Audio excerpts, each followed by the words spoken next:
जय माता दी। नमस्कार दोस्तों, स्वागत है आप सभी का हमारे YouTube चैनल लक्ष्मी शर्मा की कहानियां पर। प्रेम से बोलिए जय श्री कृष्ण। प्यारे भक्तजनों, आज आप श्रवण करेंगे श्रीमद् भगवद गीता पाठ 6ठा अध्याय महात्म्य सहित। भगवान जी बोले, हे अर्जुन, जिसको कर्म फल में आसक्त नहीं और फिर भी कर्म को करता है वही सन्यासी और योगी है, और जिसने हवन आदि लौकिक कर्म छोड़ दिए हैं वह कदापि योगी नहीं है। हे अर्जुन, जिसको सन्यास कहते हैं उसी को कर्मयोग जानो, क्योंकि संकल्पों के त्याग किए बिना कोई भी योगी नहीं हो सकता। जो ऋषि मुनि योग प्राप्ति की इच्छा रखते हैं उनके लिए उनका साधन कर्म ही है, और उनके पूर्ण योगी होने पर उनका ज्ञान पूर्ण होने का साधन उनके चित्त का साधन है। जब संपूर्ण वासनाओं को उसने त्याग दिया हो उसी समय वह आत्मा को अवनत होने से रोके, क्योंकि मनुष्य आप ही अपना मित्र और शत्रु है। जिनके विवेक से अपना मन स्वाधीन कर लिया है वह स्वयं ही अपना हितकारी है, और जिसने विवेक का परित्याग किया है वह स्वयं ही अपना शत्रु है। मन को जीतने वाले शांत स्वभाव मनुष्य को आत्मासीत उष्ण सुख दुख मान और अपमान इनके होने पर भी अंततः स्थिर रहती है। जिसने ज्ञान विज्ञान से अपने अंतकरण को तृप्त कर लिया है, जो निर्विकार हो गया है, वही सच्चा योगी कहलाता है। सुहृद मित्रता, शत्रु, उदासीन, देशी, मध्यस्थ, देश करने योग, बंधु वर्ग, साधु और पापी, इन सब में जो समान दृष्टि रखता है वही श्रेष्ठ है। योगी पुरुष को मन और आत्मा को अपने वश में करके वासनाओं तथा समस्त अपरचनों को त्याग कर किसी एकांत स्थान में बैठे निरंतर चित्त को समाधि में लगाना चाहिए। आत्मा शुद्धि के लिए योग करना अति उत्तम है।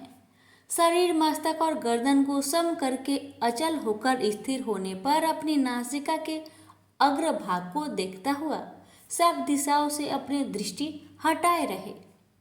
भय रहित होकर शांत चित्त से ब्रह्मचार्य व्रत का पालन करे। मन को रोककर मुझसे ही लीन होकर मन को योग में लगाए। इस प्रकार मन को बस में रखने वाले योगी को निरंतर योग अभ्यास करते रहने से मुझ में रहने वाले निर्वाण पद की प्राप्ति होती है। हे अर्जुन, जो अधिक भोजन करता है या अधिक दिन उपवास करता है, जो बहुत देर सोता या जागता रहता है, उसको योग प्राप्त नहीं होता। जो उपयुक्त आहार और विहार करता है तथा कर्मों का योग रीति से पालन करता है तथा जो यथा समय सोता और जागता है, योग ऐसे पुरुष का दुख मिटा देता है। तब संयम को प्राप्त हुआ चित्त अपने आत्मा में हो जाता है और मन कामनाओं से निवृत्त हो जाता है। तभी योगी मोक्ष पद पा जाता है। जिस प्रकार वायु रहित स्थान में रखा हुआ दीपक चलायमान नहीं होता, उसी प्रकार योगी अपने चित्त को निश्चल रखकर उसका संगम करता है और अंतकरण की समाधि लगाता है।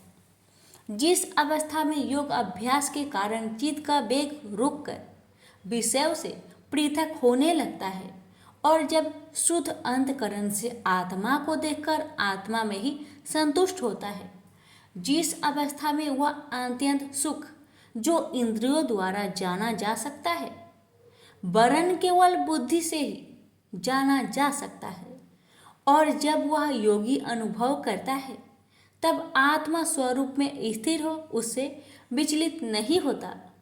इस अवस्था को पाकर फिर और कोई लाभ उसको अच्छा नहीं लगता, और जहाँ स्थिर होने पर कोई बड़ा भारी दुख उसको वहाँ से चलायमान नहीं कर सकता।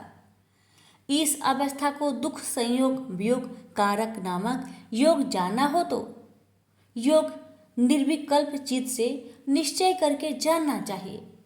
संकल्प से उत्पन्न होने वाला समस्त कामनाओं को त्याग कर और मन ही मन में सकल इंद्रियों को चारों ओर से रोककर धैर्य के साथ बुद्धि को अपने अधीन कर धीरे धीरे विषय से दूर हटा ले और भली भांति मन को आत्मा में स्थिर करके किसी वस्तु की इच्छा ना करे और चंचल मन जिधर जिधर जाए उधर से इसको हटाकर आत्मा के बस में करना चाहिए। इस प्रकार शांति चित्त तथा रजोगुण से रहित निष्पाप तथा ब्रह्म स्वरूप योगी को उत्तम सुख प्राप्त होता है। इस रीति से निरंतर योग अभ्यास करने वाला योगी समस्त पापों से छुटकर सहज ही उस परम सुख को पा लेता है जो ब्रह्म के संयोग से प्राप्त होता है। जिसका मन योग में स्थिर हो गया है उसकी दृष्टि भी सर्वत्र समान हो जाती है और वह सब प्राणियों में अपने को और अपने में सब प्राणियों को देखता है। जो सब प्राणियों में मुझको और मुझ में सब प्राणियों को देखता है, मैं उससे अलग नहीं रहता और मुझसे वह अलग नहीं रहता। जो अभेद भाव से रहता है, सब प्राणियों में स्थिर हो मेरा मनन करता है, वह योगी चाहे जिस अवस्था में रहे मुझ में मिल जाता है। हे अर्जुन, जो समस्त प्राणियों के दुख सुख के समान समझता है और सबको समान देखता है वही श्रेष्ठ योगी है।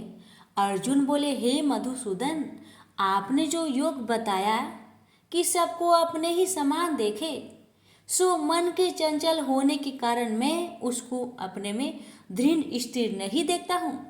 हे श्री कृष्ण, यह चंचल मन बड़ा ही हठी पराक्रमी और दृढ़ है। इसको अपने अधीन रखना तो मुझे वायु को बांध कर रखने के समान ही प्रतीत होता है। श्री कृष्ण भगवान ने कहा, हे महाबाहो, इसमें संदेह कि मन अति चंचल है और इसे बस में करना बड़ा ही कठिन है। तो भी हे कुंती पुत्र, अभ्यास और वैराग्य से इसे बस में किया जा सकता है। जिसका मन बस में नहीं उसको योग अति दुर्लभ है। अर्जुन ने कहा, हे श्री कृष्ण, जिसमें श्रद्धा तो है पर योग प्राप्त करने में सफल नहीं हुआ है और जिसका चित्त योग से विचलित हो गया है, वह योग सिद्धि न पाने से किस गति को प्राप्त होता है? कृष्ण बोले, हे अर्जुन, उसका यहाँ नाश नहीं होगा पर परलोक में भी नहीं होगा, क्योंकि उत्तम कर्म करने वाले किसी मनुष्य की दुर्गति नहीं होती। वह योग में असफल मनुष्य बहुत दिनों तक पुण्यवानों को प्राप्त होने वाले लोकों में वास करता है और फिर वहां से किसी पवित्र और धनवान मनुष्य के घर में आकर जन्म लेता है। इस प्रकार का जन्म पाना भी इस लोक में बड़ा दुर्लभ है। हे कुंती नंदन, यह योगियों के बस में जन्म लेकर पूर्व जन्म की बुद्धि संस्कार अर्थात आत्मा ज्ञान को पाता है और उससे अधिक सिद्धि के लिए यत्न करता है। पूर्व जन्म में किए योग अभ्यास के बल में अनेक विघ्नों के पड़ने पर भी यह मोक्ष को प्राप्त होता है। योग की केवल इच्छा ही हो तो पुरुष सद ब्रह्म के परे जा पहुंचता है। जो बड़े परिश्रम और यत्न से योग अभ्यास करता है वह पापों से छूट मोक्ष को पाता है। बड़े तपस्वियों से योगी श्रेष्ठ है। जो शुद्ध होकर अनेक जन्मों में परिश्रम करके सफल होता है और ज्ञानियों से भी योगी श्रेष्ठ है। इसलिए हे अर्जुन, तुम योगी बनो। केवल मुझ में ही मन लगाकर योग प्राप्ति के लिए जो मेरा भजन करता है उसको समस्त योगियों के मध्य से मैंने अत्यंत श्रेष्ठ माना है। प्रेम से बोलिए श्री कृष्ण भगवान की जय। यहीं पर गीता पाठ अध्याय 6 समाप्त हुआ। आप सुनेंगे छठे पाठ का महात्म्य। भगवान जी बोले, हे लक्ष्मी, आप छठे अध्याय का महात्म्य सुनो। गोदावरी नदी के तट पर एक नगर था। वहाँ जनश्रुति राजा था। वह बड़ा धर्मज्ञ था। एक दिन उस नगर में कई हंस उड़ते उड़ते आकर बैठे। उनमें से एक हंस बैठते ही उतावला हो उड़ गया। तब नगर के पंडितों ने कहा, हे हंस, ऐसा उतावला क्यों उड़ा है? क्या तू राजा जनश्रुति से भी पहले ही स्वर्ग को जाना चाहता है? तब उन पंछियों में से जो सरदार था उसने कहा, इस राजा से भी बढ़कर एक रैक मुनि श्रेष्ठ है। वह बैकुंठ का अधिकारी होगा। बैकुंठ लोग स्वर्ग से भी ऊंचा है। जब यह वार्ता राजा ने सुना तब मन में विचार किया कि मेरे से उसका पुण्य अधिक होगा जिसकी वह हंस स्तुति करते हैं। यह विचार कर कहा, चलकर उसके दर्शन करने चाहिए। तब राजा ने सारथी से रथ मंगवाकर उस पर बैठे प्रथम श्री काशी जी में जाकर गंगा स्नान कर ब्राह्मणों को दान दिया और विश्वनाथ शिव जी के दर्शन किए। फिर लोगों से पूछा, यहाँ रैक मुनि रहते हैं? लोगों ने कहा नहीं।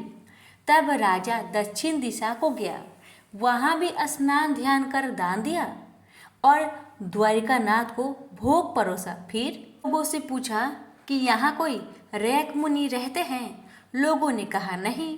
तब राजा पश्चिम दिशा में गया। राजा जहाँ जहाँ तीर्थ पर जाता वहाँ जाकर स्नान दान दर्शन करे और रैक मुनि को पूछे। फिर राजा उत्तर दिशा में जाकर श्री बद्री नारायण जी को भोग परोसकर रथ आगे बढ़ाया तो रथ चले नहीं। तब राजा ने कहा, मैंने समस्त पृथ्वी की परिक्रमा करी परंतु किसी भी स्थान पर मेरा रथ नहीं अटका।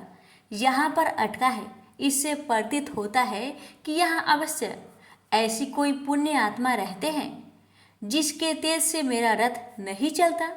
तब राजा रथ से उतरकर आगे चला तो देखा कि पर्वत की कंदरा में मुनि बैठे हैं जिसके तेज से सूर्य की किरणों के समान प्रकाश हो रहा था।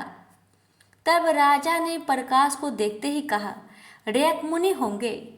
जब राजा ने दंडवत कर चरण वंदना करी तथा हाथ जोड़कर स्तुति करी तब मुनि ने राजा का आदर किया और कहा, हे पृथ्वीनाथ, तू चारों धाम के पालनहारा पुण्य आत्मा है। तब राजा ने मुनि से पूछा, हे मुनिनाथ, आपका तेज ऐसा किसके बल से है?